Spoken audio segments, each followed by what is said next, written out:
Bom, e agora o que eu queria falar para vocês é que o concurso público, na verdade, ele, como procedimento seletivo de mérito, ele é um procedimento que ele possui várias fases, ou várias etapas, ou etapas formadas por fases. Aí vai depender da nomenclatura que cada ente da federação vai dar, porque, como eu disse, não existe uma lei geral dos concursos, ok? Bom, e aí é o seguinte, olha só. Existem fases que têm caráter classificatório e fases que têm caráter eliminatório. E também fases que, ao mesmo tempo, são classificatórias e eliminatórias. Então, preste atenção. Por exemplo, quando você vai para a fase de títulos, a fase de título é uma fase classificatória. Entendimento majoritário é que você não pode ser eliminado ali.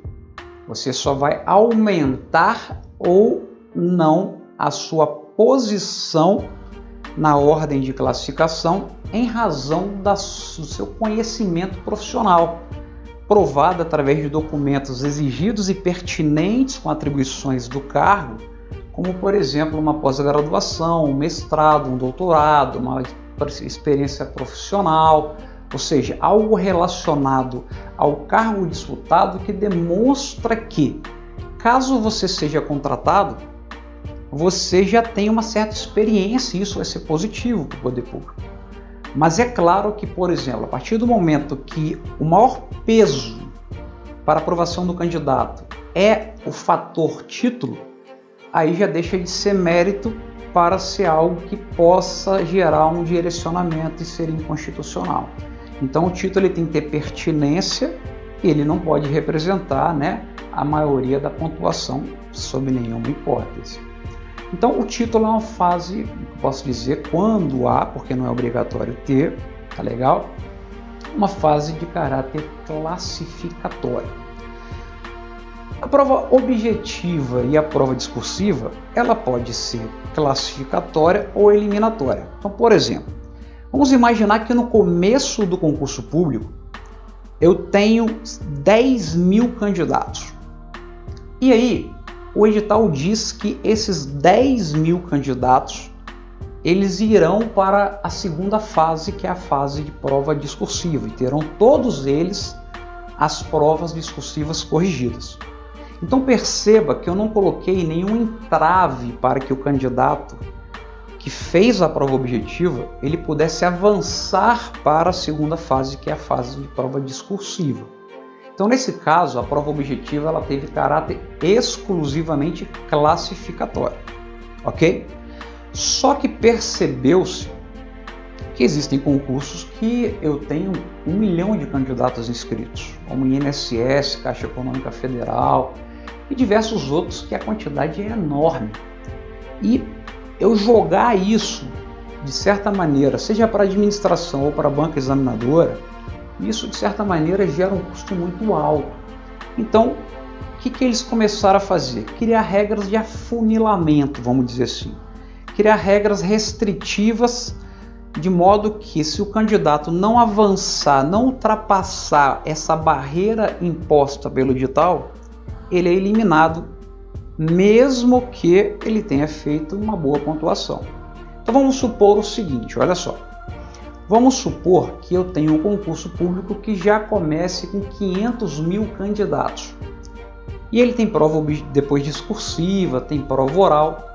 Se eu tiver que corrigir a banca examinadora 500 mil provas discursivas, meu amigo, tem tudo para dar errado isso aí. Fora o fato que vai ser absolutamente caro esse concurso. Então, por conta disso, o que eles falam? Primeiro, eles colocam uma nota, por exemplo, o candidato ele tem que ter, para poder ter a prova dele discursiva corrigida ou fazer a prova discursiva, uma pontuação mínima de X, por exemplo, 60%. Bacana? Muito bem. Só que, além disso, eu posso ter uma outra barreira, um outro obstáculo. Por exemplo, além disso, além de o candidato ter que alcançar 60% na prova objetiva, ele precisa estar dentre os 2.000 candidatos mais bem classificados, ressalvados os empatados na última posição, que vão também para a próxima fase. Então perceba que eu coloquei duas barreiras aí. Uma barreira é a nota mínima exigida para você avançar na fase. Somada a essa barreira, eu coloquei uma outra barreira, que é a barreira que você tem que estar dentre os 2.000 candidatos mais bem classificados, né? E também os últimos empatados na última posição. Bom, perceba que só de cara aí eu eliminei, vamos supor que não teve empate na última posição, eu eliminei no mínimo,